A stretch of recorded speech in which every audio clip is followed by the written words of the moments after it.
It's a hot summer's day. You're 8 years old and you're excited. It's the first time you've been up in a hot air balloon. You can see fields below. You feel the heat of the flame. It's something you'll never forget, a memory to last a lifetime. It's certainly not something you'd think you'd done if it had never happened.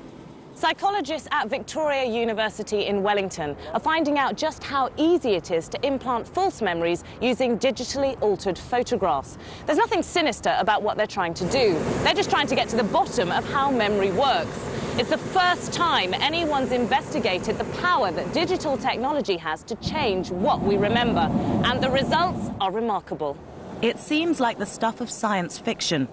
30 students are shown pictures of their childhood in a study they believe is about how we reminisce.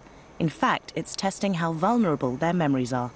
This is Jessica. It's day one of the experiment. When she's first shown the fake photo of her hot air balloon ride, unsurprisingly, she has no memory of it. Tell me everything you can recall about that event.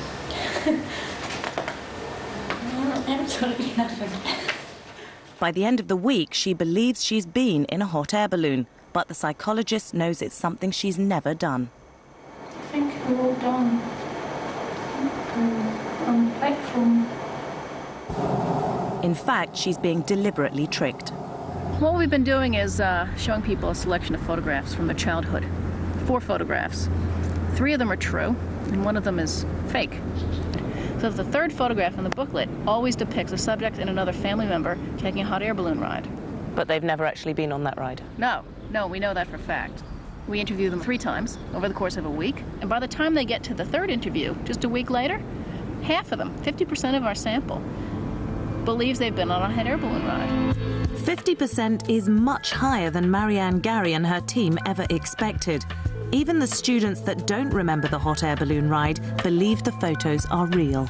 We ask family members to give us a photo of the subject that shows the subject clearly from the waist up and hopefully standing next to another family member. So we get a photograph that looks something like this. And we remove everything around that we don't want. We just grab them here and copy them over, and suddenly they're in the picture. Bit big at the moment, aren't they? They won't quite fit in the hot air balloon. They're a bit big, so we have to transform them, make them smaller and make them fit. So we end up with something like that. That looks fantastic. They really look like they're in there. Over the course of the week, subjects are asked not to speak to their family about the study. Kim asks them to think about the photos every night. By the 3rd interview, their imaginations are starting to fill in the detail.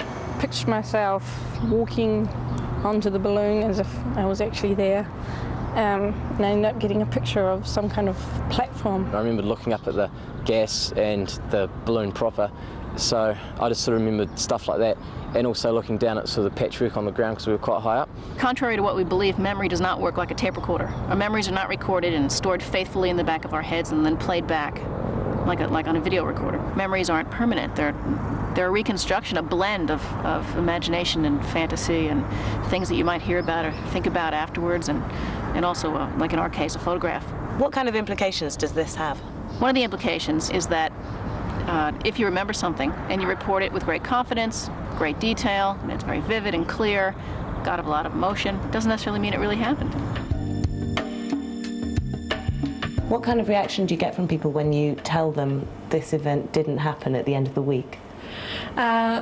Surprise, especially if they believe the event happened. They're also quite scared because people, they have a lot of faith in their memories. They think as a child, as an adult, they can remember their childhood quite clearly, and it's a big wake-up call when suddenly they realise their memory's not that reliable. One of the 4 photos we discussed didn't actually occur. So one of them didn't happen. You know which one that is? The balloon one. Yep, the balloon one. Yeah. It's scary, really. A hot air balloon ride is not something you'd easily forget.